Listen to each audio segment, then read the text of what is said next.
Hello guys and welcome back to our channel. Today I'll be showing you how to use Discord for Monopoly Go. So in order to do this, first of all open Discord and join Monopoly Go server by searching for communities or getting an invite link from friends or Reddit. What you can also do is simply navigate to any browser on your mobile phone, go to the search bar and type in Monopoly Go Discord. Now, after typing in Monopoly Go Discord and hitting enter, you will see the first search result that says Monopoly Go. Simply click on this link and it is going to open Discord application on your mobile phone.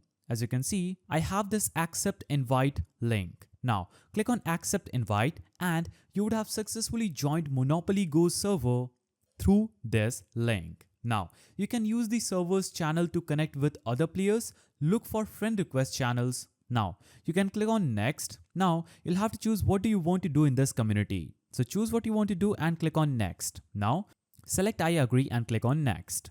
Choose what kind of notification you want to have in the server and click on next. Now, scroll down and click on agree and finish. Here, you can see you have joined Monopoly Go server. Now, you can simply navigate to the channels for Monopoly Go and you can use the server's channel to connect with other players. You can look for friend request channels to add players directly in Monopoly Go. You can also use it to build a friend network that will help you complete challenges faster and gain more rewards. So many servers host events